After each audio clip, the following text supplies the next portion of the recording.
చూస్తే గత ప్రభుత్వ దుష్పరిపాలన, దుర్మార్గమైన పరిపాలన అని చెప్పి బడ్జెట్ పుస్తకంలో మొట్టమొదటినే మొదలుపెట్టారు. దుష్పరిపాలన అంటే ఏంది చర్చ? ఆ రోజు జగన్మోహన్ రెడ్డి గారు ప్రజల్లోకి వెళ్ళినప్పుడు నవరత్నాలు అమలు చేస్తామని చెప్పి చేసి చూపించినటువంటి నాయకుడు ఇచ్చిన మాట నిలబెట్టుకున్నటువంటి పరిపాలన దుష్పరిపాలన అధ్యక్ష. అదేవిధంగా మీరు ఒక్కసారి చూస్తే నాడు నేడు కింద స్కూల్స్ బ్రహ్మాండంగా డెవలప్ చేసి ఎక్కడ గత దశాబ్దాల తరబడి నిర్లక్ష్యం చేయబడినటువంటి పేదవాళ్ళ పిల్లలు చదువుకునే విద్యా విధానం నిర్లక్ష్యం చేయబడితే ఇంగ్లీష్ మీడియం తీసుకొచ్చి నాడు నేడు కార్యక్రమం మీద అన్ని వసతులు కార్పొరేట్ స్కూళ్ళకు ధీటుగా స్కూల్స్ ఏర్పాటు చేసి స్కూళ్ళు బ్రహ్మాండంగా డెవలప్ చేయడం దుష్పరిపాలన అధ్యక్ష.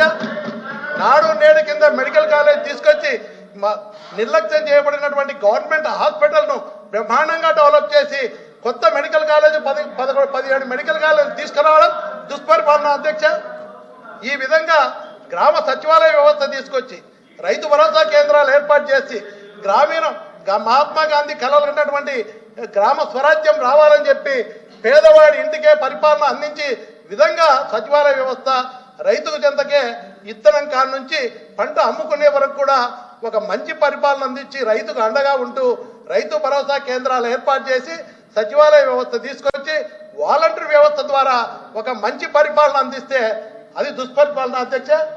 నేను కోరుతా ఉన్నా, తప్పుంటే తప్పని మాట్లాడొచ్చు, మంచి పరిపాలన నేను చెప్తా ఉన్నా. ఈ రోజు జగన్మోహన్ రెడ్డి గారు తీసుకొచ్చిన వ్యవస్థనే సచివాలయ వ్యవస్థను రైతు భరోసా కేంద్రాల ద్వారా ఆ వ్యవస్థనే మీరు వాడుకుంటా ఉన్నారు.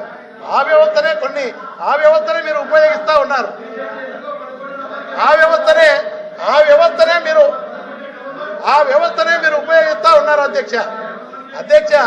సచివాలయ వ్యవస్థను బ్రహ్మాండంగా ఆ వ్యవస్థను ఉపయోగిస్తూ ఉన్నారు అధ్యక్ష. మీరు ఆ వ్యవస్థనే ఉపయోగించుకుంటున్నారు. అది దుష్పరిపాలన అయితే ఆ వ్యవస్థను ఎందుకు ఉపయోగిస్తూ ఉన్నారు? కాబట్టి మంత్రి గారు అధ్యక్ష గౌరవ సభ్యులు మాట్లాడేది వారు బడ్జెట్ గురించి వివరించచ్చు, తప్పులేదు. కాకపోతే పథకాలు ఏవైతే సూపర్ 6 అనేటువంటిది పదే వారు చెప్పారు. సూపర్ 6 పథకాలని ఏ రకంగా ఈ ప్రభుత్వం అమలు చేస్తుంది అనేటువంటి విషయంలో ఈ ప్రభుత్వానికి స్పష్టమైన అవగాహన ఉంది. అందుకే మీరు దయచేసి వినండి, మీరు 2000 రూపాయల పెన్షన్ని 3000 రూపాయలు పెంచడానికి మీకు 5 సంవత్సరాలు పట్టింది. ఇదే ప్రభుత్వం అధికారంలోకి వచ్చిన 15 రోజుల్లో 3000 రూపాయలు 4000 రూపాయలకు పెంచినటువంటి ఘనత ఈ ప్రభుత్వానికి దక్కుతుంది. అంతేకాదు, మేము ఏప్రిల్ నెలలో ప్రకటించాం. ఏప్రిల్ నెలలో ప్రకటిస్తే అప్పుడు మా ప్రభుత్వం లేదు. ఏప్రిల్ మే జూన్ 3 నెలలకు కలిపి ఏదైతే ఒక్కొక్క 1000 రూపాయలు ఇవ్వాలో దాన్ని కూడా కలిపి జూలై నెలలో ఇచ్చినటువంటి పెన్షన్లే 7000 రూపాయలు ఇచ్చినటువంటి ఘనత ఈ ప్రభుత్వాన్ని. మీరు బకాయిలు పెట్టి వెళ్ళిపోతే ఏదైతే రైతుకి ధాన్యం కొనుగోలు కేంద్రాల్లో ధాన్యం కొనుగోలు కేంద్రాల్లో రైతులు ధాన్యం అమ్ముకుంటే వచ్చే నెలలో ఇవ్వాల్సినటువంటి డబ్బులు సంవత్సరమైనా ఇవ్వనటువంటి పరిస్థితి మీరు చేస్తే, ఆ బకాయిలు పెడితే ఆ 1600 కోట్ల రూపాయల బకాయిలు అధికారంలోకి వచ్చిన వెంటనే తీర్చిన ప్రభుత్వం ఈ ప్రభుత్వం అనేటువంటి మాట గుర్తుపెట్టుకోవాలి. ఫీజు రియంబర్స్మెంట్ 4000 రూపాయలు. ఇప్పుడు మీరు సూపర్ 6 చెప్పారు. ఇవాళ సూపర్ 6 లో ఒక్కొక్కటి తీసుకుంటా ఉన్నాం. మేము కార్యక్రమాలు ఈ ప్రభుత్వం వచ్చి 4 నెలలైంది.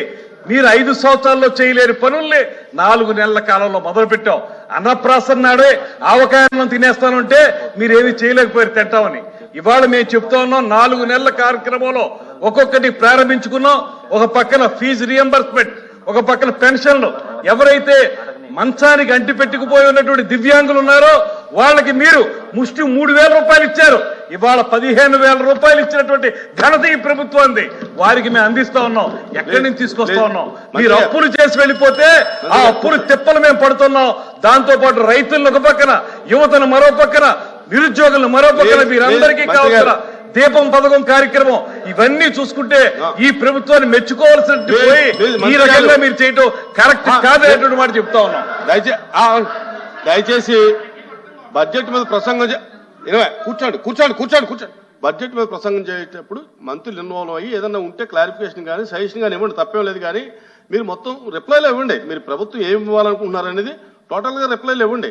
కానీ ప్రతి పాయింట్కి చేస్తున్నప్పుడు దాన్ని కరెక్ట్ చేయవలసిన బాధ్యత ఉంది. చేయండి. మిస్లీడ్ చేస్తుంటే ఎలాగా? రిప్లైలు ఇవ్వండి. మాట్లాడండి. రామ్ సుబ్బారెడ్డి ఎల్ఓపి గారు. ఎల్ఓపి అలాగే నేను ముందు కూడా డిస్కస్ చేసినప్పుడు తన ద్వారా చెప్పాను సార్. సభ్యులు మాట్లాడుతున్నప్పుడు గౌరవ మంత్రులు మీ ఇష్టం, మీకు సమయం వచ్చినప్పుడు దానికి ఇవ్వండి క్లారిఫికేషన్. వెంటనే క్లారిఫికేషన్ ఇద్దామంటే అయితే వాళ్ళు మాట్లాడుతున్నారు, ఇతర సభ్యులు కూడా మాట్లాడతారు, దానికి కూడా చెప్తాము. ఇది పెద్ద సభ, ఓన్గా మనం ప్రవర్తించాలి. ఒక సభ్యుడు మాట్లాడి ఇంకో సభ్యుడు దాన్ని వచ్చి బడ్జెట్ మీద 3 రోజుల ప్రసంగం ఉంది. దయచేసి మంత్రులు సజెషన్ ఇవ్వండి, కరెక్ట్ చేయండి. నుంచి వచ్చిన వాడినే నేను. గతంలో పెద్దల సభలో ఉన్నాను. పెద్దల సభ నుంచే మామూలు ఈ సభకు వచ్చే నేను శాసనసభకి. దయచేసి నాకు ఆ సిద్ధాంతం, ఆ పద్ధతులు, ఆ రూల్స్ నాకు కూడా తెలుసు. ఏం చెప్పేది ఏంటంటే మిస్లీడ్ చేయకూడదనేటువంటి సందర్భంలో మాట్లాడుతున్నా. 4 నెలల పసికోన ఈ ప్రభుత్వం దీన్ని ఏ రకంగా మీరు ఈ రకంగా విమర్శిస్తారని అడుగుతానా? మీరు చెప్పండి, తప్పులేదు, కానీ ఇలా చెప్పకూడదు కదా. నేను పెద్దల సభ నుంచి వచ్చానని చెప్పారు, చాలా సంతోషం. నేను వచ్చి పెద్ద సభలో ఇదే మారుస్తాను. కానీ పెద్దల సభ చాలా సార్లు వచ్చాను ఏదో మంత్రిగా.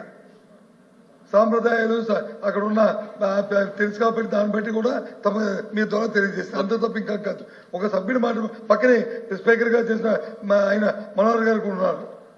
కాబట్టి మిస్లీడ్ చేయడం కాదు, ఆ సభ్యుడు తెలిసిన సమాచారాన్ని, అది ఏం మాట్లాడిన భావాన్ని వారు చెప్తారు. ఏ సార్ ఏ పదాల్లో కానీ భాషలో కానీ ఏదైనా అసభ్యం కానీ లేకపోతే వాడుకున్న పదాలు ఉంటే మీరు చెప్పండి. లేదు మిస్లీడ్ చేశాడు, మీ సమయం మీరు చెప్పండి సార్, మాకు అభ్యంతరం లేదు. ఇది ఆ సభ్యుడు తప్పు చెప్పాడు, ఇది కాదు, ఇది కరెక్ట్ చేస్తున్నాము, ఇది రైట్ అని ఆ మంత్రులు సంబంధిత మంత్రులు చెప్పినప్పుడు చెప్పండి సార్. మాకు అభ్యంతరం లేదు. ప్రజలే కదా అల్టిమేట్ గా ప్రజలు నిర్ణయిస్తారు. ఇప్పుడు మీరు చెప్పారు అది కాదు అన్నారు.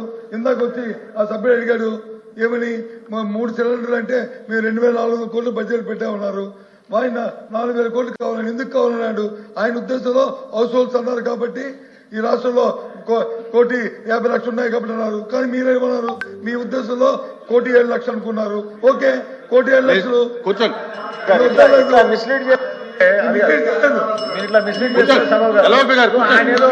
సాక్షి న్యూస్ పేపర్ చదువుకుని వచ్చి ఇక్కడ లెక్కలు చెప్తే కరెక్టే కాదు. నేను దయచేసి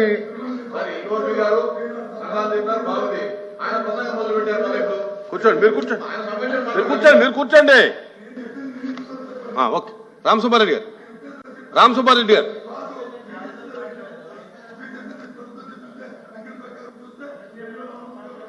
ఎల్ఓపి గారు కూర్చోండి.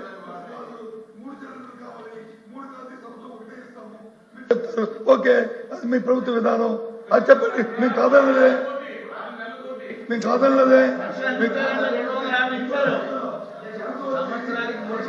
ఎల్ఓపి గారు కూర్చోండి. రామ్ సుబ్బారెడ్డి గారు.